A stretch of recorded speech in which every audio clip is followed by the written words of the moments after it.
Sí, pues es un gusto el volver a saludarles a través de este Zoom y bienvenidos al curso de Consejería Bíblica. Ya estamos ahora en el módulo 4, el tema 2 y se llama Restauración.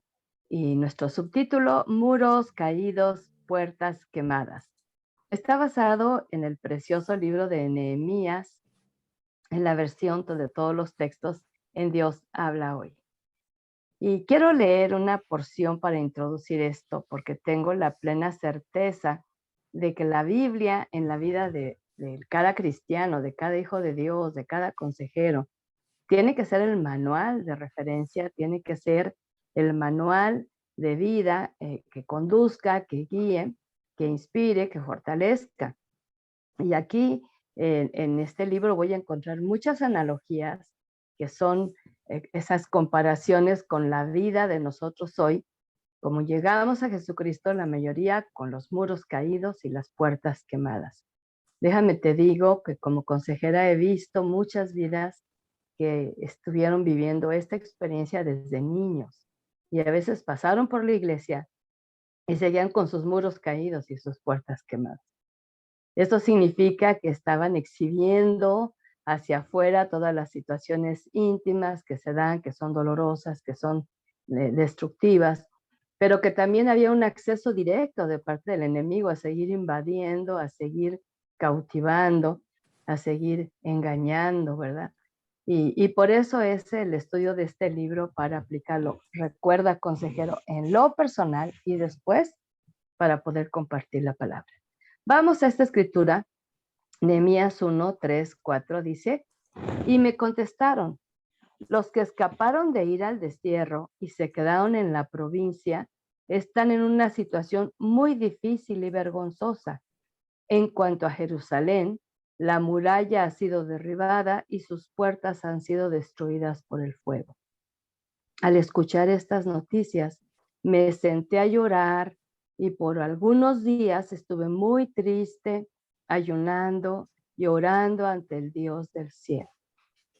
Y luego vemos Romanos, cómo nos viene a reiterar el uso de estas escrituras para que podamos nosotros echar mano de ellas para nuestra vida. De hecho, Jesús, cuando es tentado, él citó todo lo que estaba escrito en el Antiguo Testamento.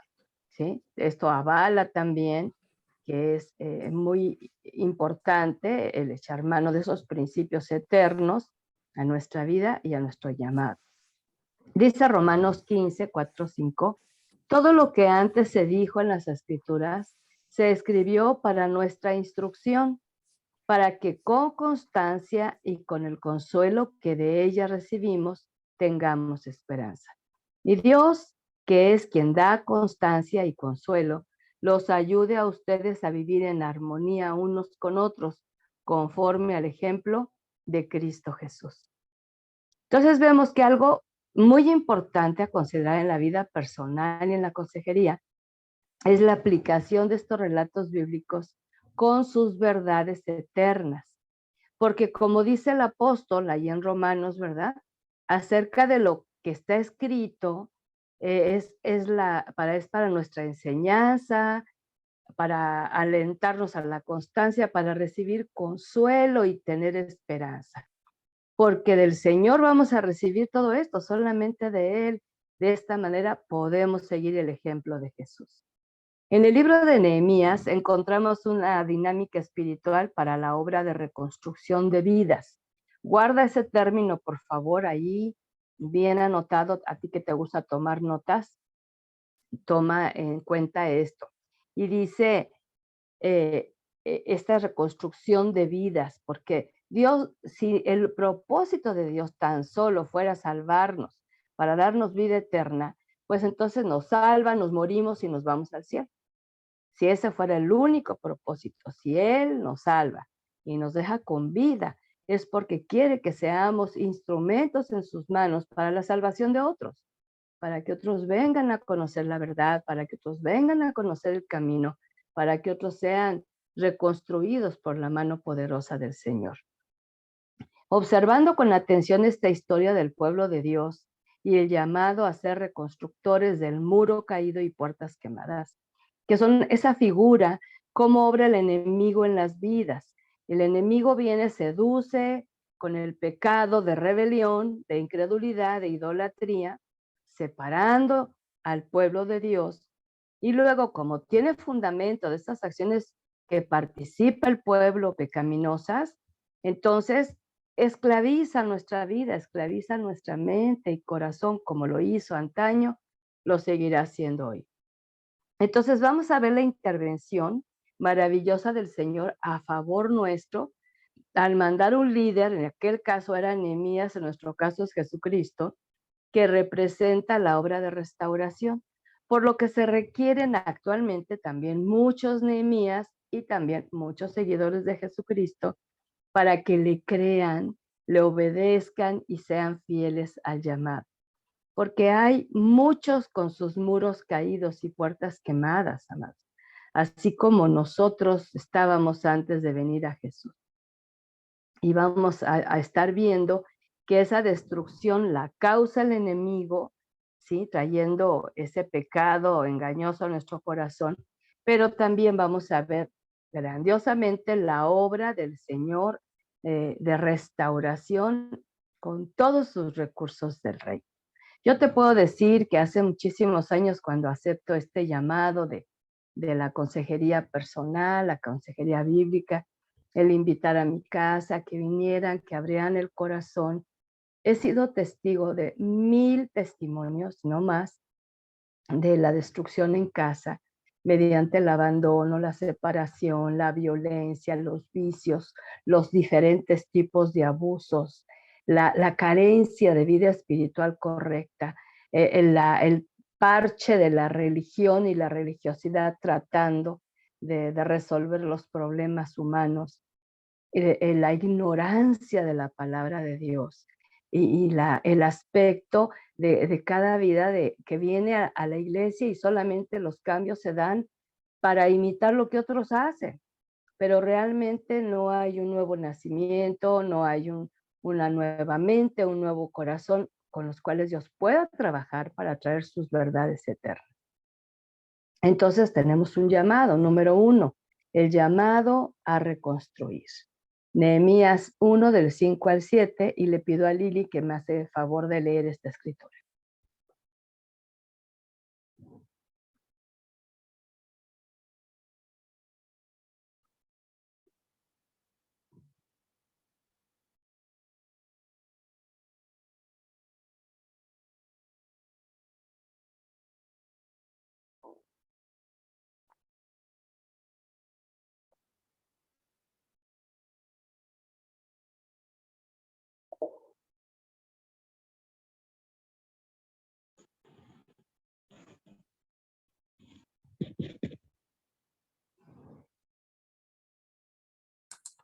Perdón que se me atoró aquí un poquito el asunto de accionar el volumen.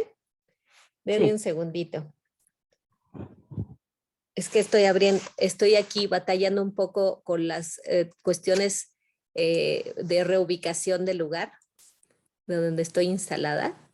Entonces, pero ahí voy. Entonces, Nehemías 4, ¿verdad? 1, Nehemías 1, del 5 al 7. Al 7, ajá. Perdón. Sí. Y le dije, Señor, Dios del cielo, Dios grande y terrible, que mantienes firme tu alianza y tu fidelidad con los que te aman y cumplen tus mandamientos. Te ruego ahora que atiendas a la oración que día y noche te dirijo en favor de tus siervos, los israelitas. Reconozco que nosotros, los israelitas, hemos pecado contra ti.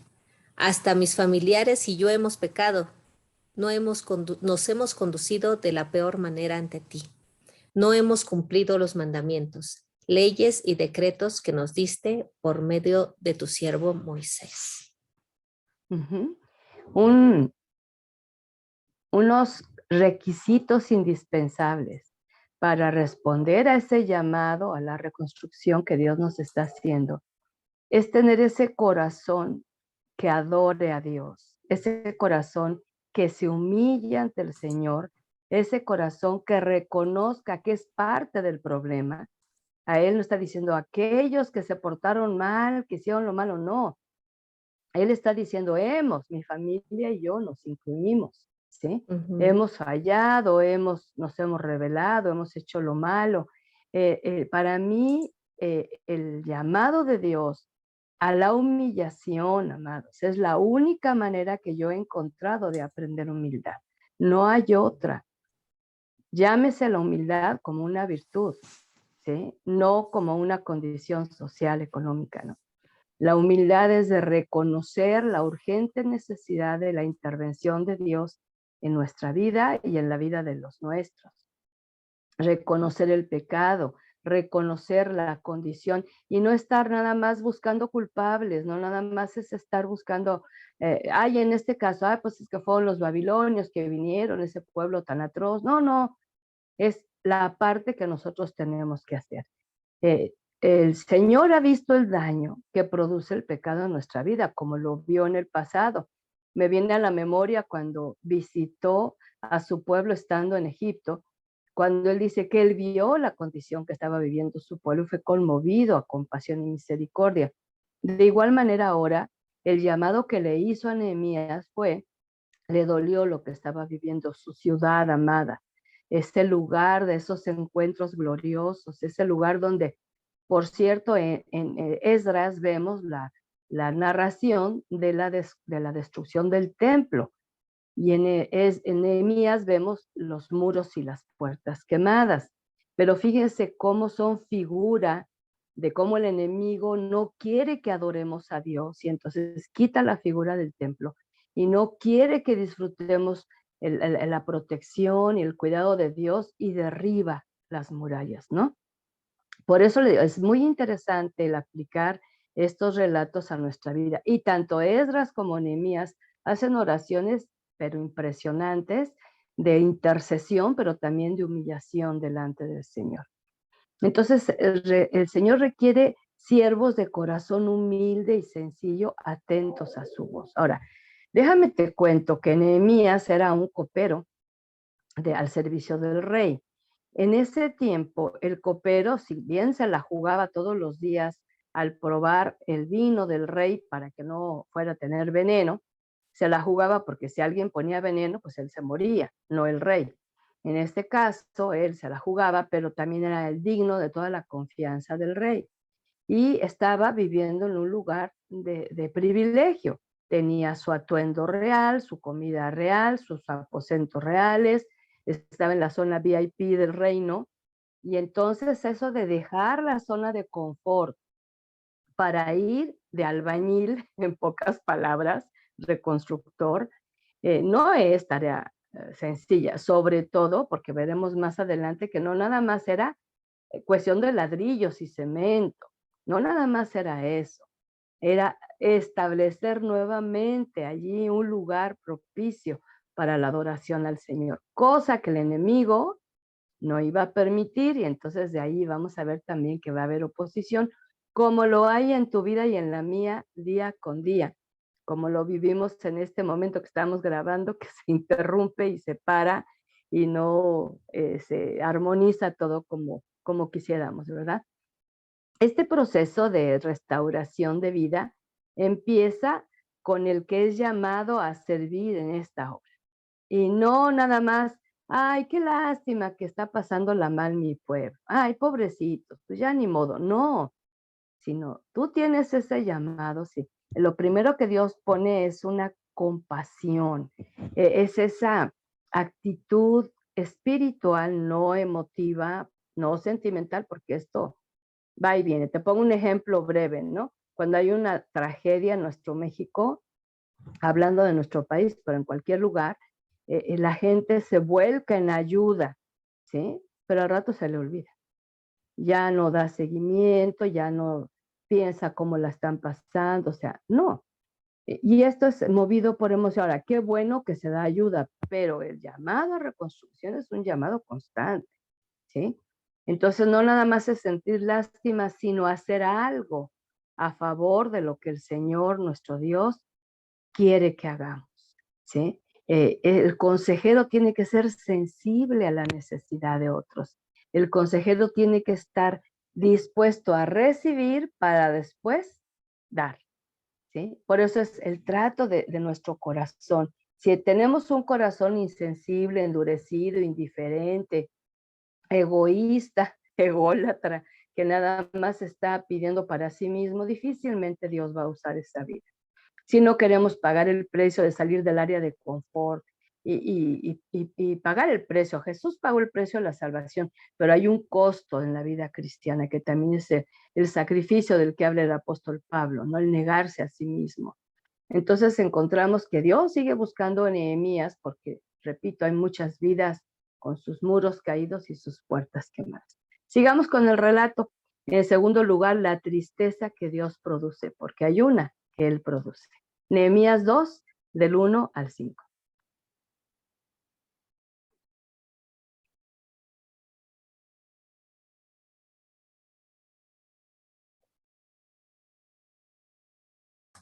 Déjame activar mi audio y vámonos a la lectura.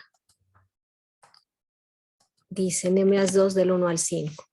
Y un día del mes de Nisán, en el año 20 de su reinado, mientras yo le servía vino, el rey me vio tan triste que me preguntó: te veo muy triste, ¿qué te pasa?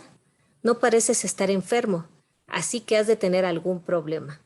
En ese momento sentí un gran temor y le dije al rey: viva siempre su majestad. ¿Y cómo no he de verme triste si la ciudad donde están las tumbas de mis padres se halla en ruinas y sus puertas han sido quemadas? ¿Qué puedo hacer por ti?, preguntó el rey. Entonces me encomendé al Dios del cielo y respondí al rey: si a su majestad le parece bien y si he alcanzado su favor, pido a su majestad que me mande a Judá, a la ciudad donde están enterrados mis padres, para que yo la reconstruya. Fíjense qué hermosa respuesta de Dios inmediata, ¿no? La primera vez que leí con entendimiento, porque leía según yo la Biblia, pero nada más por hacerlo, pasivamente, pero cuando el Espíritu inspira, me llamó mucho la atención que el rey, siendo rey soberano de aquel lugar, prestaba atención a uno de sus sirvientes, porque era eso, que lo vio triste y le llamó la atención, o sea, que el estado común de Nehemías no era la tristeza. Tristemente, en muchos que les llaman luego hasta cristianos, con T, ¿verdad? No cristianos, en muchas ocasiones más bien les preguntan en el trabajo, en la escuela: ¿y ahora por qué tan contento? Porque generalmente o está triste o está enojado. Aquí debiera de ser algo que era copero, o sea, era un vasallo, y sin embargo él servía, pero no al rey, sino al Rey de Reyes, Señor de Señores. Y esa actitud que halló gracia ante los ojos de este rey, le hizo que se empezara a dar la obra de reconstrucción desde ese mismo momento, ¿sí? El rey notó la tristeza, que no era algo común en Nehemías, halló gracia delante de él, pero primeramente delante de Dios. Y así fue que el mismo rey fue movido a misericordia, no solo por causa de Nehemías, sino que Dios lo provocó para bendecir a su pueblo, proveyendo todo lo necesario para esta gran obra. Yo no sé si has leído el libro completo, yo he leído varias veces. Ahora, al presentar este tema, lo volví a leer. Es uno de mis libros que leo con frecuencia porque estoy en la obra de reconstrucción de vidas. En la consejería llegan muchos, a veces ya voy avanzada con una vida que ahora está sirviendo al Señor y está dando fruto, y me llega otra que empieza el caminar. Y entonces es empezar desde levantar esos muros y reponer esas puertas y hablar a lo profundo del corazón. Entonces vemos, si ves el relato completo, que no solamente el rey le patrocinó el viaje, le pagó las aduanas, le mandó la madera para que pusieran, y si tú ves el relato completo, no era una ni dos puertas, eran muchas puertas. Y no puertas de casa, eran portones enormes, ¿no? Y aparte, le estuvo pagando el sueldo a Nehemías todo el tiempo que fue un gobernador de ese lugar, ¿sí? Cuando vinieron más adelante a reclamarle que él estaba allí como queriendo enriquecerse a costa de los israelitas, dijo, pues espérame, o sea, yo no recibo de ustedes nada, ni un céntimo. Es el rey el que estaba patrocinando. Ahora, este principio te lo comparto. Tú abrazas el ministerio de compasión, de misericordia, de amor, de ser oído, no nada más boca, de ser oído, escuchar a la gente, compartir la palabra, orar con ellos, abrazarlos, guiarlos en el caminar. Dios patrocina este tipo de servicios y nunca va a faltar nada en tu casa. Es participar del reino de Dios y su justicia. Y dice, y todo lo demás será añadido. Y eso es otra figura. No hay por qué temer. Yo hace años preguntaba al Señor, bueno, y cuando estemos ya mi esposo y yo viejitos, ¿verdad? Como ahorita no tenemos una iglesia a nuestro cargo, participamos, apoyamos la iglesia donde está nuestro hijo, pero no tenemos esto a cargo. Y sin embargo, esta obra del ministerio sigue, la obra pastoral, la obra de consejería, la obra de consolación, la obra de enseñanza, y el Señor sigue patrocinando nuestras vidas hasta la fecha. Entonces tú no tengas temor alguno acerca de esto. Aquí lo importante es ser sensible a la voz de Dios, porque a la par que te está llamando a ti, está moviendo corazones de otros, ¿verdad? Aquí en este caso hasta de un rey, fíjate, poderoso. Todos esos recursos de ese reino pagano fueron aplicados para la subsistencia de la nación de Israel. Ahora, ¿por qué el interés de Dios en que esta nación siguiera adelante, tuviera un territorio que muchos siglos después iba a adquirir? Porque acuérdate que Israel tiene bien poco de ser instituida como nación, ¿verdad? Apenas en el siglo pasado, por ahí de los 40. Entonces podemos ver que el Señor mantuvo su promesa fiel que le dio a Abraham, porque de esa nación iba a venir el Mesías. ¿Sí? No eran ni por lindos ni por bien portados, porque eran todo lo contrario. Pero aquí vemos los diferentes llamados. Este es uno, a ser parte de la obra de reconstrucción. De todos aquellos que pasaron por familias con alcoholismo, con familias de inmoralidades sexuales, con familias de divorcio, con familias de pobreza extrema, con familias sin valores, ausencia completa de Dios, tratando de sustituirlo con algo de religiosidad. Y ahí es donde Dios te quiere. Y ahí es donde Dios nos manda. Número 3, obediente y fiel al llamado. Nehemías 2, 11, 12 y luego 17 y 18. Sí, Lili. Ahí voy. Nehemías 2, 11, 12, 17 y 18. Llegué por fin a Jerusalén y a los 3 días de estar allí me levanté de noche, acompañado de algunos hombres, pero sin decir a nadie lo que Dios me había inspirado a hacer por Jerusalén. No llevaba yo más cabalgadura que la que montaba. Así que les dije, ustedes saben bien que nos encontramos en una situación difícil, pues Jerusalén está en ruinas y sus puertas quemadas. Únanse a mí y reconstruyamos la muralla de Jerusalén para que ya no seamos objeto de burla.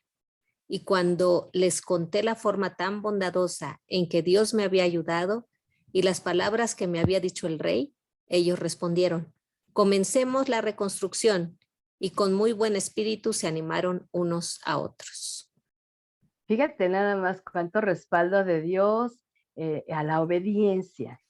Un consejero, un hijo de Dios, tiene que tener como prioridad en la vida, más que querer ser feliz, aprender a ser obediente y fiel.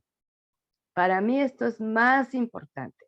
Nuestro mundo ofrece tantas formas de felicidad que son distractores. Ahora, no estoy en contra de ser feliz, pero no es prioritario. La obediencia y la fidelidad traen una recompensa tan grande que empieza por lo interior. Cuando Dios da una visión, va a haber ocasiones en las que no hay que compartirla con otros. Una, porque no están capacitados para comprender esa visión. Yo recuerdo tanto cuando mi esposo y yo fuimos llamados al ministerio. Y luego nos fuimos bien lejos a la frontera norte y hubo familiares que no comprendieron el por qué teníamos que irnos. Yo nunca pensé que esa ida iba a ser tan prolongada. Sin embargo, creo que aprendimos a ser obedientes y fieles, de ir a un lugar que no conocíamos y de la mano de Dios. Y Él prosperó este llamado. Algo que tienes que tener bien claro es estar muy atento a la instrucción y guía que el Señor va a dar para colaborar con Él, escuchar cómo Él quiere que se hagan las cosas. Y si Él dice que no lo digas a otros, no lo digas porque te van a estorbar los planes. De hecho, cuando llega mi esposo con su jefe, trabajaba en Altos Hornos de México, y le comentó que iba a renunciar por causa del llamado, el jefe de inmediato le ofreció el doble de sueldo para que no renunciara. Fíjate, no estoy diciendo que sea malo, pero es muy tentador. Si mi esposo no hubiese tenido la firmeza del llamado, yo te aseguro que estuviéramos ahora, no sé, vendiendo todavía fierros, puede ser. Pero en este caso, el compartir la visión no para discutirla, sino luego para animar, porque si te fijas son dos secciones. Una donde él no le dice a nadie, va a inspecciona el lugar y después ya como que Dios preparó los corazones y cuando les describe a lo que él va, ¿qué le dicen? Comencemos la reconstrucción, porque claro que no era obra ni labor para un solo hombre. Aquí se necesitaba que participaran muchos en esta obra. ¿Y sabes qué? También actualmente se requiere mucho equipo porque hay mucha gente dañada y sobre todo yo la veo todavía en la iglesia. Años asistiendo y muros caídos y puertas quemadas. Hay que seguir al pie de la letra las instrucciones para saber a quién incluir en la obra de reconstrucción y entonces compartir la visión. Dar testimonio del favor de Dios, esto hace que se muevan los corazones para dar, porque si te fijas, el rey pagó, Nehemías fue sustentado, pero el pueblo era pobre. ¿Ellos qué dieron? Lo que tenían al alcance. ¿Sabes qué dieron? Sus manos, sus pies, su disposición. Ellos no tenían dinero, era un lugar paupérrimo. De hecho, dice la escritura que los que se fueron al cautiverio a Babilonia fue lo mejor de la sociedad de ese lugar. Ahí quedaron, ahora sí que los más menospreciados. Pasan 70 años, entonces imagínate en la condición en la que estaban. Era literal un muladar, era un basurero ese lugar. Nadie daba un quinto por él, ¿no? Entonces el Señor pone a trabajar a quien tiene. Ahora, tú y yo a lo mejor no tenemos todos los recursos económicos, pero tenemos manos. Manos para levantar, manos para abrazar, manos para bendecir, manos para dar de lo que Dios nos ha dado, ¿no? Y en este caso es impresionante la labor que convoca este líder respaldado por Dios, de tal manera que vienen a contribuir de una manera impresionante. Esto sucede cuando estamos en el Ministerio de Consejería y yo te digo a ti que estás escuchando este curso, ahora yo te estoy compartiendo un legado de enseñanza y sabiduría que Dios me ha dado a lo largo del tiempo. Pero otro día tú vas a estar delegando a las nuevas generaciones este llamado. ¿Ves?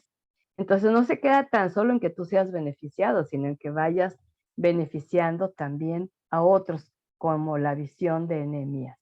Número 4, enfrentando burlas, desprecios y acusaciones. Capítulo 2, versos 19 y 20. Sí, Lili.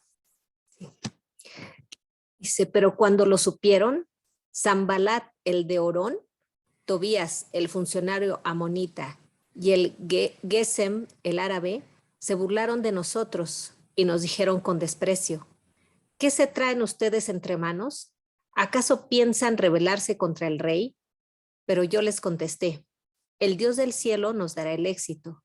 Nosotros, sus siervos, vamos a comenzar la reconstrucción y ustedes no tienen parte, ni derecho, ni memoria en Jerusalén. En la vida cristiana, mis amados, es muy incomprendida por la mayoría de la gente que nos rodea. que no lo son. Una, que no comprenden lo espiritual. No sé si te has fijado, tú como hijo de Dios, llegas a un lugar, todavía ni hablas y ya les estorbas. Y ya de entrada les caes mal. Y ya de momento se sienten como amenazados, ¿no? Si traen alguno que otro demonio por ahí, le van a decir así como le decían a Jesús que ni había hablado, ¿no? ¿Qué tienes con nosotros, Señor? ¿Qué tienes? Y se sentían amenazados. Y a veces uno ni siquiera, o sea, los encuentras, por ejemplo, tomando unos tragos y tú te acercas a saludar, tú no les has dicho nada en contra del alcohol, sin embargo se sienten intimidados, ¿no? Bueno, no comprenden que la obra del Espíritu Santo en ti, en mí, está trayéndoles luz, pero también les está trayendo convicción. Otra, que mucha gente alrededor nuestro resiste a Dios porque tiene la idea de Dios como alguien de templo, de iglesia, de mujeres y niños, de domingo, de ciertos actos religiosos, de nopales en el pecho o en la espalda, o sea, tienen una idea de Dios completamente errada. Entonces, cuando tú quieres compartirles lo que Dios te ha dado, pues lo resisten porque tienen una idea distorsionada de Dios. Otra, resisten a Dios mismo. ¿Por qué? Porque tienen una idea inventada de quién es Dios. Por eso, cuando yo veo personas que están en disposición de querer saber algo de Dios, yo les digo, descríbeme el Dios en el que tú crees. Dame por lo menos 3, 4 rasgos de su carácter. Generalmente no tienen ninguna idea de qué estoy hablando. Y si le añado, compárteme unas 2, 3 promesas que Dios tiene en su palabra para tu vida, y no está ayúdate que yo te ayudaré, no van a saber qué decir. Pero son oportunidades para poder compartir, ¿no? Entonces, en este caso, cuando se trata de obedecer a Dios y a servirle, hay que tener presente, y otra vez otra palabra, subrayar. Tendremos oposición, mi amado, ¿sí? Y ahí nos dieron vasto ejemplo, tanto los profetas que profetizaban la verdad y que la gente no quería escucharla y que querían escuchar al profeta falso que les decía, va a haber una paz impresionante, y preferían escuchar las palabras de mentira. Y luego vienen los apóstoles, igual, estableciendo la verdad y resistiendo la verdad porque no les gusta cuando hace ese llamado al arrepentimiento, ¿no?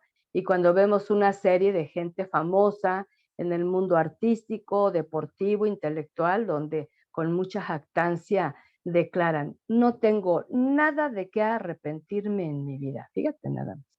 Entonces estamos hablando de que hay un corazón completamente endurecido, ¿sí? Y claro, cuando empiezas a establecer la verdad, como Juan el Bautista, me viene a la mente ese relato, ¿no? Que le dice a Herodes, la mujer con la que estás no es tu mujer, no es tu esposa, porque es esposa de tu hermano. Fíjate nada, en familia el adulterio.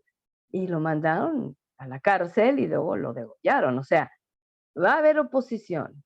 Le sirvamos o no al Señor, va a haber oposición. Pero se incrementa más la oposición cuando el enemigo ve el poder de Dios actuando en ti. Cuando tú llegas con esa persona a abrazarla con misericordia, con compasión, con comprensión, cuando le guías en el camino, cuando le vendas las heridas, cuando le das palabras de esperanza, ¿a poco crees que el enemigo se va a quedar tan tranquilo cuando fue su esclavo por tantos años, ¿no? Entonces, sí va a haber oposición. Y una señal de madurez y de crecimiento espiritual es no tener miedo, ni dejar intimidarse con burlas, acusaciones y amenazas. Entonces, cuando de momento llega alguien a hacer una acusación, yo la reviso, ¿sí?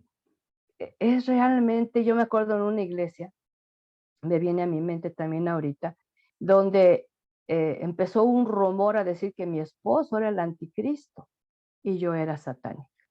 Fíjate nada más. Entonces, una acusación muy fuerte, ¿verdad? Entonces yo dije, a ver, ni mi esposo es el anticristo, ni yo sirvo a Satanás. Son acusaciones falsas que van a caer por su propio peso. Y así fue. ¿Sí? Si yo me dejo intimidar, ay, es que dice, Sí, no podía pararles la boca. De allí que aprendí una de las escrituras más poderosas en mi ministerio, ¿no? Isaías 54:17. Y dice, y condenarás toda lengua mentirosa que se levante contra ti en juicio. Esta es la herencia de los siervos del Señor.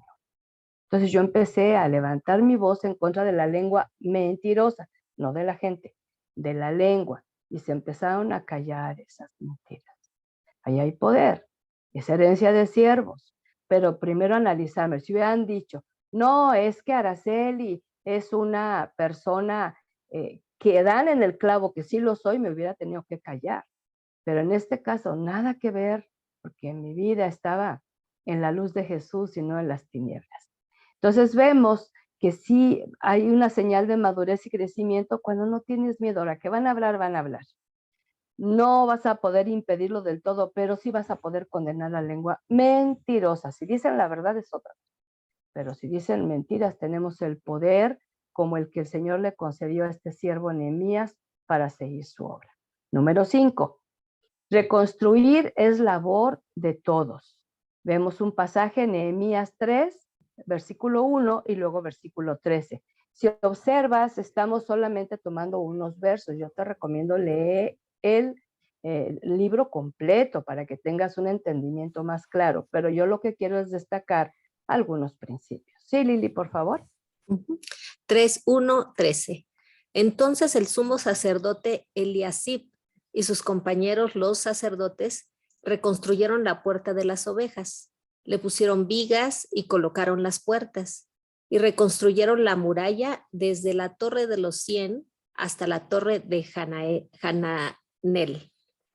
Hanún y los habitantes de Zanoa repararon la puerta del valle, la reconstruyeron y colocaron sus puertas con sus cerrojos y barras, y restauraron 450 metros de muralla hasta la puerta del basurero. Aquí la descripción en este capítulo 3 nos va diciendo las porciones que fueron dadas a cada participante para su reconstrucción. Y me llama muchísimo la atención que empieza por el sumo sacerdote, ¿sí? O sea que aquí no hay títulos, no hay posiciones eclesiásticas ni tampoco sociales para que solamente algunos participen. A la par estaba el sacerdote, el sumo sacerdote, con la pala en la mano, ayudando en la reconstrucción, como sus otros compañeros sacerdotes, y después se fue incluyendo a las diferentes familias que conformaban ese lugar. Entonces, aquí me habla, fíjate bien lo que te voy a decir, y por favor, abróchate el cinturón, porque a lo mejor nunca lo has escuchado. Desde los pastores, el liderazgo, necesitan reconstruir sus vidas, ¿sí? Como también las familias. ¿Cómo saber que un pastor ha tratado Dios esta área, que enseña esto, que tiene compasión, que ayuda a la gente que empieza a venir, no poniéndolos a servir a algún tipo de actividad? No, primero revisa vida, ¿sí? Y es ahí cuando en el Ministerio de Consejería, cuando empiezo yo a platicar con las personas de manera muy particular, ahí me doy cuenta que la que dice que venía con su marido a la iglesia no era ni su marido, ¿sí? Otros que tenían mucho tiempo de venir con su hijito y que mi esposo y que mi esposa no estaban casados, ¿no? Entonces, una ocasión hasta les patrocinamos lo que cobraba el registro civil para que se fueran a casar, para que estuvieran en una posición correcta, ¿no? Y cuántas cosas, porque vemos que si a mí no me preocupa en el sentido de crítica que vivan juntos y que no estén casados por el hecho nada más. No, no, es que no hay bendición, porque no es la linda boda o el acta tan solo, no, no, es la obediencia de Dios a unirse y estar con una sola mujer y ser fiel hasta la muerte, y dejar padre y madre, o sea, hay muchos principios, ¿no? Entonces, desde el ministerio pastoral, los líderes, todos los que participan deben de ser parte de la reconstrucción.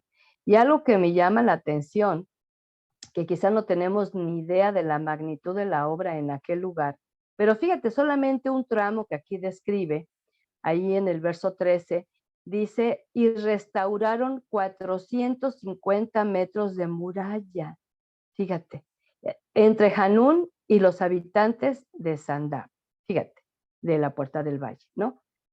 Es medio kilómetro. No estamos hablando de trabajo a mano, ¿sí? Estamos hablando de una obra reconstruida, o sea, no es lo mismo iniciar una barda con materiales nuevos, ¿sí? A ya lo que está quemado, lo que está destruido, lo que no embona, es un trabajo tremendo. Y lo mismo es el Ministerio de Consejería. Y entonces, la obra era magna, era muy, muy grande. Y por cierto, 70 años abandonado, es que tenía basura, tenía plantas de esas silvestres, etcétera, ¿no? Un principio divino que encontramos en este relato es la importancia de que todos participemos en la obra de reconstrucción. Por ejemplo, llega un papá que tiene problema de alcoholismo. Tiene que trabajar toda la familia, porque toda la familia fue destruida por esa causa, ¿sí? Una mamá que ahora vive con el tercer marido y con cada uno tuvo hijos y ahora con el que reciente está, tiene otro hijo, ¿no?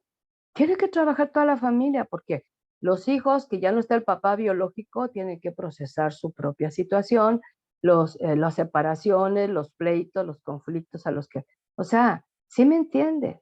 Entonces no es un asunto nada más de que, ay, vino a Cristo, ya dejó de tomar, ojalá y nada más fuera eso. Es una obra tremenda de reconstrucción que hay que participar, hay que tener mucho amor y mucha paciencia, ¿no? La otra es que la participación de las familias es vital en la reconstrucción, porque entonces viene un joven a encontrarse con Jesucristo, pero en la familia hay antagonismo, lo critican, lo juzgan, y cualquier cosa que hace, lo van a estar criticando. Había una mujer que era la única cristiana en su casa, y cuando llegaba el marido le decía, ay, también en ese librito negro te enseñan a que me respondas de esa manera. Fíjate, la constante oposición. Entonces hay que llegar, para mí, uno de los principales ministerios de todos es que cuando tú vienes a Cristo, tú tienes que ir a reconciliarte con tu familia después de reconciliarte con Él. Tienes que ir a pedir perdón a tu papá, a tu mamá, a tus hermanos, a tus abuelos, a tus tíos, a tus primos, lo malo que hayas hecho en tu ignorancia, en tu rebelión, ¿verdad? Es una forma de invitarles a participar de la reconstrucción, porque si nada más ven que cambiaste de templo, que cambiaste de religión, pues no se les antoja. Entonces aquí los resultados en las familias que estaban allí en Jerusalén era lo que les dejó que muchos se fueron al cautiverio, estuvieron esclavos, muchos fueron separados de sus familias, ¿no? Y entonces les echaban de menos, hasta yo creo que hasta les olvidaron después de 70 años, esas vidas estaban dañadas. Así que cuando venimos a Cristo es tan importante hablar con la familia y dar un testimonio, no nada más de que qué bonitas actividades de la iglesia, no, sino que podamos realmente dar testimonio de lo que Dios ha hecho a nuestro favor.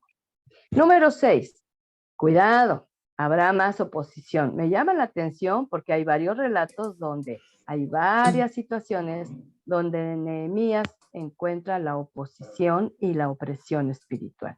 Nehemías 4, 1 y 2. Dice así. Cuando Sanbalat supo que estábamos reconstruyendo la muralla, se indignó y enfurecido comenzó a burlarse de los judíos, diciendo ante sus compañeros y el ejército de Samaria, ¿qué se creen estos judíos muertos de hambre? ¿Acaso piensan que se les va a permitir ofrecer sacrificios otra vez? ¿O que podrán terminar el trabajo en un día? ¿O que de los montones de escombros van a sacar nuevas las piedras que se quemaron? El hecho que se repitan estas situaciones del ataque del enemigo hacia Nehemías y el pueblo es clara advertencia de que vamos a ser expuestos a estos ataques y trampas. Créeme que a veces dentro de la misma iglesia. Eso es de lo más triste, pero también de los de afuera, ¿verdad? Y ve cómo el enemigo sabe la estrategia de Dios. En las preguntas que está haciendo Sanbalat y su equipo de gente fea, está diciendo, ¿qué se creen estos judíos muertos de hambre? ¿No? Sí, era gente que estaba pobre. Ahora, ¿por qué estaba pobre? Porque dejó de recoger el maná del cielo, porque dejó de creerle a Dios, porque dejó de creer que Él era el sustentador, ¿verdad? Luego dice, ¿acaso piensan que se les van a permitir ofrecer sacrificios otra vez?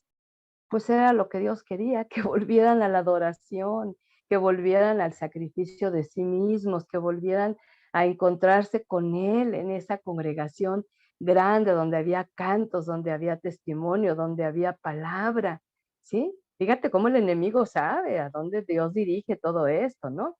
O que podrán terminar el trabajo en un día. Vamos a ver un poquito más adelante, el poquito tiempo que usaron para reconstruir esa gran muralla. A mí me impresiona. También cuando leí con entendimiento, yo pensé que se habían pasado siglos ahí reconstruyendo. No. O que de montones de escombros van a sacar nuevas piedras que se quemaron. Pues fíjate que quedó la muralla muy bien hecha. Entonces, si Dios dice que aún a las piedras va a hacer hablar, y Dios dice que al que tiene el corazón de piedra se lo va a quitar y le va a dar un corazón de carne, y si Dios dice que el que está en Cristo es una nueva criatura, bueno, aquí el enemigo sabía perfectamente que Dios podía hacer eso, pero les metió la duda, les quería meter la duda, ¿no? Entonces, vemos que el enemigo siempre va a usar, porque conoce la palabra, hasta los mismos términos que puede usar Dios, pero tergiversándolos, ¿no? Qué importante es el uso de la comunión personal con Dios, en la consejería, en la vida diaria. El uso del discernimiento espiritual para saber lo que viene de Dios o lo que no viene de Él. La firmeza de decir no al enemigo, no dialogar. Yo les digo, una ocasión estaba dando una enseñanza acerca de no te prestes a dialogar con el diablo. Y alguien en Facebook me contestó y me dijo, yo hasta le invito un café para platicar. Y no lo dijo en son de burla. Fíjate nada más, o sea, de grandes charlas con el mentiroso. Yo con el mentiroso no tengo nada que hablar. ¿Por qué? Porque es mentiroso. Entonces, ¿cómo voy a estar hablando con alguien que constantemente va a estar diciendo mentira? Prefiero hablar con aquel que es camino, verdad y vida. Entonces, decir no al enemigo, creerle al Señor, creer a sus promesas, cumplir sus mandatos, seguir su palabra, y que Él siempre nos va a advertir, ¿sí? Cuando viene el ataque del enemigo. Por eso es importante tener claro, el escrito está del Señor, porque es la manera de vencer al enemigo. Me acuerdo hace mucho tiempo que algunos empezaban en su oración a reprender. Y a ti te digo, diablo mugroso, apestoso, mentiroso. Digo, eso no tiene poder y autoridad para reprenderlo, ¿no? Y en ocasiones solamente hay que decir que te reprenda el Señor. Punto. Y el Señor lo hace, ¿verdad? Número 7, la oración constante. Y vemos ahí que como la oposición continúa, la oración debe ser ese, como dice Pablo, ese orar sin cesar. Nehemías 4, del 4 al 5 y luego del 6 al 9. Y dice así. Entonces yo oré, Dios nuestro, escucha cómo se burlan de nosotros. Haz que sus ofensas se vuelvan contra ellos y que caigan en poder del enemigo y sean llevados cautivos a otro país. No les perdones su maldad, ni borres de su presencia su pecado, pues han insultado a los que están reconstruyendo la muralla. Continuamos, pues, reconstruyendo la muralla, que estaba ya levantada hasta la mitad. La gente trabajaba con entusiasmo. Pero cuando Sanbalat, Tobías, los árabes, los de Amón y los de Asdod supieron que la reparación de la muralla de Jerusalén seguía adelante y que se había comenzado a tapar las brechas, se enojaron muchísimo y todos juntos formaron un plan para atacar a Jerusalén y causar destrozos en ella. Entonces oramos a nuestro Dios y pusimos guardia día y noche para defendernos de ellos. Fíjense nada más. Allí la oposición enfrentada con esa oración, ¿sí? ¿Tú crees que Dios no escucha cuando se burlan de ti? Que no ve esas ofensas, que no ve esos menosprecios, ¿sí? Y luego, bueno, la respuesta muy natural de Nehemías: no les perdones, ¿verdad? Bórralos de tu presencia, porque nos han insultado. Pero sin embargo, el Señor, tú le puedes decir lo que quieras al Señor, pero Él va a hacer lo que Él sabe hacer. En este caso, ellos se fortalecieron en la oración y continuaron reconstruyendo la muralla. Esto significa que en la obra del llamado del ministerio de consejería vamos a encontrar que va a haber gente, y me venía a la mente un ejemplo, ¿no? De una mujer que fue tan bonito su cambio que ella empezó a caminar en santidad, tenía peligro ya de alcoholismo, ya se estaba volviendo alcohólica. Y entonces, y fíjate, quien la condujo a esto fue el marido, porque la invitaba mucho a tomar con él. Entonces, cuando ella deja el alcohol, obvio que deja de tomar con él, y él le reclamaba, dijo: no, es que antes nos divertíamos tanto juntos y ahora ya ni caso me haces porque no tomas conmigo. Digo, bueno, pues qué forma de diversión, ¿verdad? Entonces, hay veces que no les parece al otro ese cambio, ¿no? O cuando su vida íntima sexual como pareja entra en santificación y ya no se hacen abominaciones y a la otra parte no le gusta, porque estaba acostumbrado a seguir el ritmo de la pornografía. Entonces ahora una relación plena, íntima, satisfactoria, como Dios dice que debe ser, pues al pagano no le gusta. Entonces va a haber diferentes formas como el enemigo reacciona ante estos cambios de la obra de Dios en nuestra vida, ¿no? Dice que se enojaron muchísimo, y vamos a ver que no toda la gente se va a gozar con nosotros, con nuestro cambio, ¿no? Que ya, por eso Pedro Apóstol dice: hay algunos de los suyos que se extrañan de que ya no se comporten como ellos, ¿verdad? Y empiezan hasta querer burlarse, menospreciarte, exhibirte, porque ya no haces lo que antes hacías. Y se enojan y se indignan, ¿sí? Pero dice: juntos formaron un plan para atacar Jerusalén y causar destrozos de ellas. Entonces oramos a Dios, nuestro Padre, y Él nos puso a tener guardia de día y de noche. Me impacta que más adelante se describe que el pueblo que estaba ahí en la reconstrucción, en una mano tenían la pala para poner la mezcla y en la otra mano tenían la espada para defenderse. Escucha la analogía. En una mano es tu trabajo diario. ¿Qué haces? Lo que todos los días haces, ¿verdad? En tu profesión, en tu carrera, en tu negocio, lo que tú hagas, ¿no? Y en la otra la espada del Espíritu, que es la palabra de Dios. Deben de estar de la mano, ¿sí? No la dejes ahí guardada para solamente escuchar el domingo. No, no, tiene que estar aquí a la par de tu trabajo cotidiano.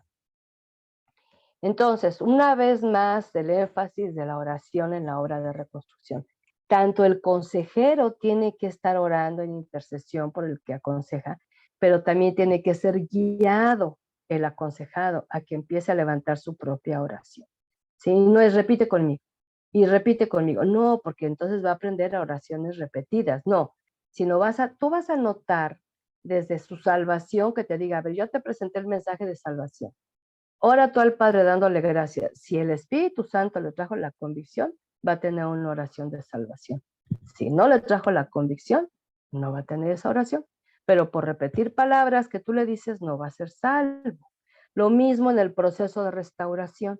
Entonces hay veces que me decían: ora conmigo, y empezaba yo a orar y yo le clamaba al Señor de lo profundo de mi ser, y esa persona así como estatua, quieta. Y yo le decía: no, no, no, quiero que participes.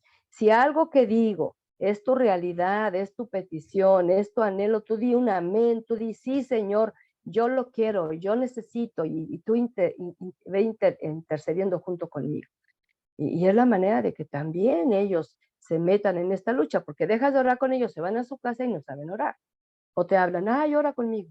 Y luego al día siguiente: ay, ora conmigo. Y está bien al inicio, pero a veces han pasado mucho tiempo y no saben orar, porque tú oras re bonito. No, pues si no se trata de que nada más una parte ora. Mantenerse en guardia, como les decía, la pala en la mano, la espada en el otro, y la oración como un arma de defensa, ¿sí? Clamando por protección y ayuda, pero también con declaración de fe y confianza de su presencia y de sus promesas. Número 8, cuidado con las trampas del enemigo. Nehemías 6, del 1 al 4. Nehemías 6, del 1 al 4. Cuando Sanbalat, Tobías, Gesem, el árabe, y los demás enemigos nuestros supieron que yo había reconstruido la muralla sin dejar en ella ninguna brecha, aunque me faltaba todavía colocar las puertas en su sitio, me enviaron un mensaje, Sanbalat y Gesem, para que nos reuniéramos en alguna de las aldeas del valle de Ono. Pero lo que tramaban era hacerme daño. Entonces envié mensajeros a decirles que yo estaba ocupado en una obra importante y que no podía ir, ya que el trabajo se detenía si yo lo dejaba por ir a verlos. 4 veces me enviaron el mismo mensaje, pero mi respuesta fue siempre la misma. Hacer daño es una de las actividades favoritas del enemigo. Él sabe que no puede quitarnos la vida a menos que el Creador se lo permita, ¿sí? Entonces produce diversos tipos de daño, que son en este caso las heridas del alma, ¿sí? En esta ocasión, 4 veces había esa insistencia del opositor para que el siervo viniera y cayera en una trampa. ¿Qué pensaban hacer? Yo pienso que hasta matarlo, no dice la Biblia eso, ¿no? Pero no iban a tener una reunión jocosa con él, claro que no. Iban a quitar al líder que estaba dirigiendo esa obra porque de alguna manera ellos tenían interés en estar en ese lugar con falsas motivaciones, ¿verdad? Entonces, si va a seguir insistiendo el enemigo hasta lograr su objetivo, porque si algo tiene el enemigo es que es muy necio. Él saca muchas cartas viejas de nuestra vida pasada y vuelve a usar esas estrategias en las que antes caímos. Ten mucho cuidado con eso, ¿eh? A uno dice, no, yo ya vencí eso, y de momento se presenta muy sutilmente, te toma sorprendido y entonces te hace nuevamente caer, ¿no? Y yo digo que si Eva, yo escuché este comentario hace muchos años de un predicador, si Eva estando en un ambiente perfecto, puro, todo era maravilloso en el Edén, cayó, imagínate nosotros, que estamos rodeados de un ambiente altamente contaminado en todos los aspectos. Hay mucha tentación, hay mucha oposición, hay mucho engaño, hay mucha mentira y viene disfrazado, en este caso, ya hasta, yo creo que ya te aprendiste los nombres de estos opositores, porque se repite varias veces, pero observa esa insistencia. Están viendo ya la obra terminada. Fíjate, cuando la iban a empezar a hacer, cuando iban a la mitad, cuando la ven terminada, y aún así siguen insistiendo en estorbar la obra del Señor. Porque esta obra no era más, nada más ladrillos, no, no, era establecer nuevamente un lugar de adoración al Señor, ¿sí? Ahora, impresionante. Vamos a ver el siguiente relato. La muralla queda terminada, Nehemías 6, y te voy a decir algo, estamos a la mitad del relato del libro, son 13 capítulos. Entonces, estamos a la mitad y la muralla está llegando a su término de reconstrucción. Lili, del 15 al 16 de Nehemías, por favor. Sí. La muralla quedó terminada el día 25 del mes de Elul y en la obra se emplearon 52 días. Nuestros enemigos lo supieron y todas las naciones que había a nuestro alrededor tuvieron mucho miedo y se vino abajo su orgullo porque comprendieron que esta obra se había llevado a cabo con la ayuda de nuestro Dios. Fíjense qué maravilloso. Esta ciudad desolada por 70 años, ¿sí? Y que Dios maravilloso con sus recursos, sus planes, sus instrucciones, sus siervos dispuestos, pudo hacer en comparación en muy poco tiempo la obra de restauración. En ocasiones hay vidas que se prestan tanto que rápido salen de esa desolación, de esos muros caídos. Hay otras que se tardan más, pero yo lo que he visto que se tardan más porque son desobedientes, porque son incrédulos, porque son necios, porque no siguen las instrucciones, ¿no? Una instrucción que Dios me da en medio de la consejería, que les dejo leer ciertos pasajes de la Biblia. Y la siguiente vez que me buscan, yo les digo, ¿qué te dijo Dios en aquello que te dejé leer?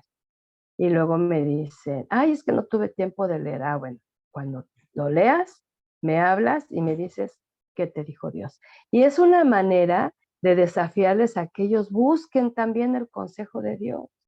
Porque entonces, es que usted habla bien bonito. No, pero no se trata que yo te lo procese. Se trata que tú vayas creciendo en entendimiento, en comprensión espiritual. Y esto va a aportar a tu vida sabiduría, ¿sí? Que es un conocimiento más profundo de las cosas de Dios. Entonces, vemos en esta obra terminada en 52 días, fíjate, un mes y medio, y ya estaba eso que la gente que vivía allí, su mente fotografiaba un lugar destruido.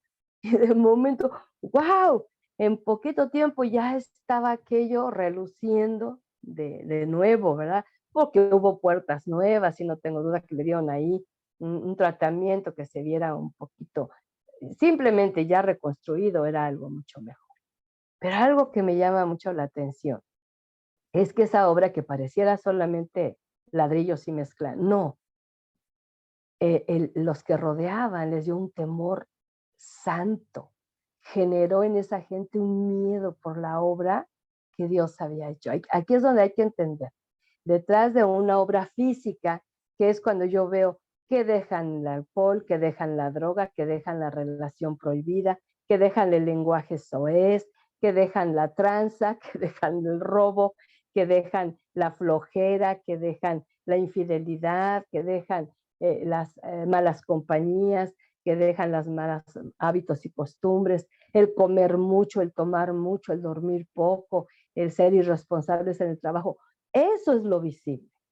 Y en esa obra que Dios va haciendo esos cambios, es que la gente que está afuera tiene que tener un temor. Pero si yo conocí que era el borracho de la esquina, pero si era la mujer que tenía 1000 hombres, ¿no? Y que si era aquel vago que no servía para nada, y que si era aquel tranza y ahora es un próspero empresario. Eso debe generar temor, un temor santo y reverente también para buscar a Dios. Esto habla de buen testimonio. Es cuando Dios desata lo sobrenatural de Él en lo natural nuestro, que es tan limitado. Y entonces esto debe levantar alabanza al Señor. Un consejero ha de tener como parte de su vida diaria la acción de gracias, la alabanza, la adoración, no como algo religioso, sino reconociendo y proclamando su precioso nombre en su actividad cotidiana. Yo le doy muchas gracias a Dios por YouTube y la expresión de cantos cristianos, ¿verdad? Porque yo acostumbro en mi labor de casa todo el tiempo tener alabanzas y me sé tantísimas canciones, pero todas exaltan al Señor. Todas me hablan de su carácter. A veces cuando me siento abrumada con el mucho trabajo y de momento hay un canto donde habla de todo el poder de Dios, cómo se fortalece mi ser y toma aliento y sigue adelante. Y aún ese trabajo que parece tan sencillo, lo rindo en adoración a Él. Consejero, consejera, tienes que aprender a dar gracias y adorar al Señor, porque en medio de la alabanza es la vida. Número 11, y estamos por terminar. Buen tiempo con la palabra. Otro relato precioso en el capítulo 8, versículos del 1 al 3 y luego el 9, léelo completo una vez más. Pero esto nos habla de la importancia de la palabra de Dios en la vida del pueblo, del consejero, la tuya y la mía. Y dice así. Entonces todo el pueblo en masa se reunió en la plaza que está frente a la puerta del agua y le dijeron al maestro Esdras que trajera el libro de la ley de Moisés que el Señor había dado a Israel. El día primero del mes séptimo, el sacerdote Esdras trajo el libro de la ley ante la reunión compuesta de hombres, mujeres y todos los que tenían uso de razón. Y desde la mañana hasta el mediodía lo leyó en presencia de todos ellos, delante de la plaza que está frente a la puerta del agua. Todo el pueblo estaba atento a la lectura del libro de la ley. Y como todo el pueblo lloraba al oír los términos de la ley, tanto el gobernador Nehemías como el maestro y sacerdote Esdras y los levitas que explicaban la ley al pueblo dijeron a todos que no se pusieran tristes ni lloraran, porque aquel día estaba dedicado al Señor, su Dios. Algo que me llama mucho la atención y que para mí es muy importante es que había una multitud, desde niños hasta mayores, ¿verdad? Y estuvieron varias horas escuchando la ley de Dios. Porque había pasado mucho tiempo que no la habían escuchado, era gran necesidad de recibir palabra, una gran necesidad que tiene el ser humano de escuchar la voz del Señor. Ayer, muy gratamente, cuando empieza el pastor Josué la predicación, y hablaba de las prioridades y dijo, ¿qué es lo más importante en tu vida? Y en nuestros boletines nos dijo, anota 3, 4 cosas que para ti es lo más importante de tu vida. Y yo lo primero que sentí, porque es una realidad, para mí lo más importante en mi vida es escuchar su voz. Eso es lo más importante, ¿no? Antes que cualquier otra cosa. Y cuando él empieza, el primer punto hablaba, ser bíblico, ¿no? Entonces, me confirma, si yo no escucho a Dios, yo no voy a tener nada sabio que pensar ni que decir. Pero si yo escucho a Dios, voy a tener una base para actuar. Entonces, aquí en este caso, tantos años, muy probable 70, sin haber escuchado la voz de Dios, y se pasaron escuchando toda la mañana, de pie, ¿sí? Y acá, en nuestros tiempos actuales, se pasa el predicador de los 40, 45 minutos de predicación y la gente ya se quiere ir. ¿De qué habla? No hay esa hambre, no hay esa necesidad. Una plena atención a la instrucción era especial porque por mucho tiempo no escucharon la voz del Creador y ahora era necesario, si querían ser prosperados, escuchar la voz del Señor. Palabras de exhortación, palabras de consolación. Cuando dicen, no estén tristes, no lloren, son tiempos de regocijo. Dice en otra escritura dentro de Nehemías también, que llegó un momento después de escuchar la palabra que se soltaban llorando. Y dice que era tan fuerte el llanto que se podía escuchar a mucha distancia ese clamor, ese gemir. Fíjate. Yo no sé si tú acostumbras de momentos de tener ese corazón sensible para llorar con la palabra cuando Dios te está hablando, o reír, ¿sí? Y les dice el siervo, son tiempos de regocijo. Algo que el consejero tiene que hacer al aconsejar es esto, dar palabras de exhortación, de consolación, secar esas lágrimas y aprender a gozarse también en las promesas del Señor. Porque muchos, repito, han estado con sus muros caídos y sus puertas quemadas por muchos años. Y lo único que escucharon de noticias fueron las de la televisión. No hay buenas noticias, nosotros tenemos que darlas. Terminamos con una última reflexión relacionado con la oración de intercesión, ¿sí? Nehemías capítulo 9, algo interesante, Esdras capítulo 9, algo interesante, Daniel capítulo 9, son esas oraciones de estos 3 siervos maravillosos, donde nos dan un masterclass de lo que es la oración de intercesión. Aquí tomamos unos cuantos versos, 1, 3, 16, 17, pero de ahí sacamos unos principios hermosos. Sí, Lili. El día 24 del mismo mes, los israelitas se reunieron para ayunar, se vistieron con ropas ásperas y se echaron tierra sobre la cabeza. Mientras permanecían en su lugar, durante 3 horas se leyó públicamente el libro de la ley del Señor de Dios, su Dios, y durante otras 3 horas confesaron sus pecados y adoraron al Señor. Pero ellos y nuestros antepasados fueron orgullosos y testarudos y no hicieron caso a tus mandamientos. No quisieron obedecer ni recordar las grandes cosas que hiciste en favor suyo. Fueron tan testarudos que nombraron un jefe que los llevara de nuevo a su esclavitud en Egipto. Pero tú eres un Dios perdonador, un Dios tierno y compasivo, paciente y todo amor, y no los abandonaste. Otro principio que vemos aquí es el ayuno acompañado de la palabra.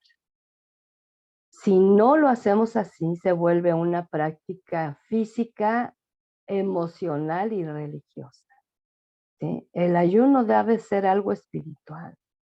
El propósito del ayuno es quebrantar nuestro ser para no depender de un alimento, sino depender del Espíritu de Dios y que Él produzca sensibilidad y humildad en nuestro corazón. Muchos que ayunan, y lo digo con todo respeto, ayunan como ven que otros lo hacen, pero están muy lejos de ayunar como Dios quiere. Algunos hasta ayunan para que el hijo vuelva a casa, para que la persona tal o cual se sane, para que el marido se reconcilie, y no son trueque. El ayuno no es un trueque. El ayuno lo tenemos bien claro, anótale por favor Isaías 58. Ese es el verdadero ayuno que el Señor está esperando. En este caso, no solamente es que no alcanzaste a desayunar, bueno, pues ayuno. No, no. Y tenemos que ir a esa práctica porque es una forma de negarme a mí misma, ¿no? No proclamarlo, no estar diciendo estoy en ayuno, no aparentar así como tragedia porque estoy en ayuno, no. Pero yo creo que como pueblo nos hace muy bien en este aspecto, no nada más por cuestión de perder peso, no, pero sí de aprender a comer, porque a veces nos damos permisos que ni Dios nos ha dado para comer tanto, ¿no? Aquí en este caso es buscar de Dios, ¿no? Entonces ese quebranto que vamos delante del Señor. Algo más que podemos practicar como ellos hicieron es la remembranza en la oración de los hechos pasados, donde vieron la mano del Señor.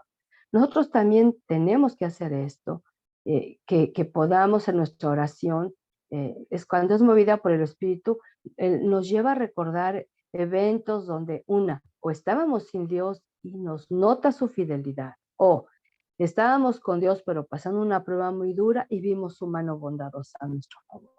Y entonces ahí en la oración está recordando esto y estarle diciendo al Señor con todo nuestro corazón, Dios, yo realmente agradezco, ¿verdad?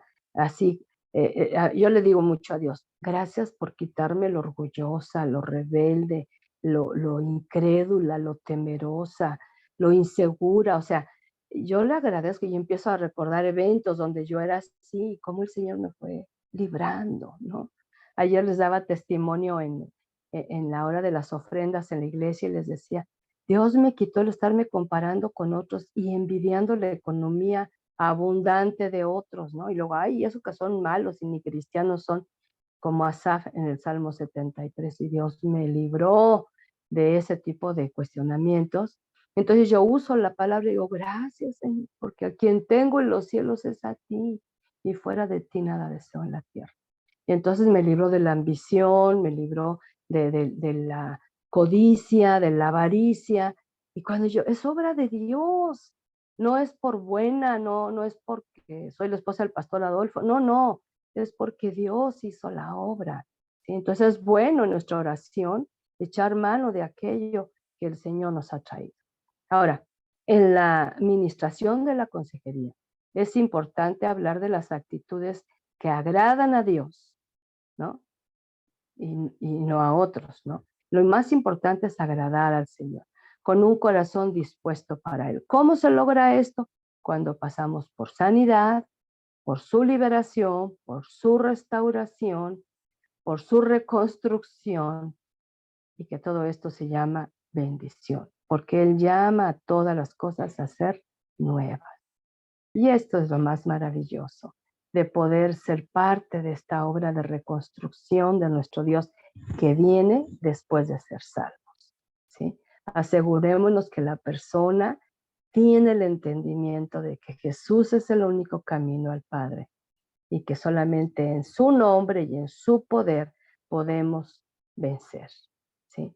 Yo te invito para que ores conmigo y le digas al Señor, Padre, ahí delante de tu presencia vengo para humillar una vez más mi corazón, para que yo aprenda a través de esta humillación constante, todas las veces que sea necesaria, hasta que logres en mí ese siervo humilde, ese siervo fiel, ese siervo obediente, ese siervo que cree tu palabra, que aplica tu palabra, que vive la palabra y que se regocija en estos relatos que aunque han pasado miles de años que sucedieron, los principios siguen siendo los mismos. Tú sigues patrocinando tu obra, tú sigues moviendo corazones, tú sigues levantando siervos y siervas como Nehemías para ayudar a otros en la reconstrucción de vidas. Y aquí estamos. Yo sé que cada uno que ha escuchado este mensaje va a ser movido a misericordia, compasión, a dejar de ser espectador de la tragedia ajena, a dejar de ser tan solo crítico de los pecados y errores de otros, sino a ser parte de esa obra de reconstrucción que nos toque, Señor, hacer de acuerdo a tu voluntad y llamado. Y que no se nos olvide, Señor, que si va a haber oposición, eso es cierto, pero hay un Dios poderoso que defiende. Y que también, Señor, en medio de nuestro trabajo cotidiano, podemos estar con una mano ocupada en nuestro trabajo y la otra con la espada del Espíritu, que es tu palabra, estableciendo lo que tú has dicho y lo que tú eres en nuestra vida. Te damos gracias por esta hermosa enseñanza de este libro histórico que nos deja, Señor, gran desafío de fe. Y que a partir de este tiempo la gente ya no se sorprenda cuando nos vea contentos, porque que sea esta nuestra actitud cotidiana, porque el gozo, como dijo también Nehemías en el capítulo 8, el gozo del Señor es nuestra fortaleza. De allí viene la fuerza y de ahí viene la fortaleza para la obra a la que tú nos has llamado. Bendice el corazón de cada consejero, como también prepara el corazón de los que vamos a aconsejar. Que siempre sea por tu palabra y la inspiración de tu Espíritu. Bendito seas por siempre. Te adoramos en el nombre santo de Jesús, nuestro Señor. Amén y amén. Amén. Y me gozo de contar con tu atención. Y me gozo de saber que estás dispuesto para hacer ese vaso útil en las manos del Maestro. Recibe un abrazo bien grande de mi parte y vamos a continuar con nuestro módulo. Bendiciones. Hasta pronto. Amén.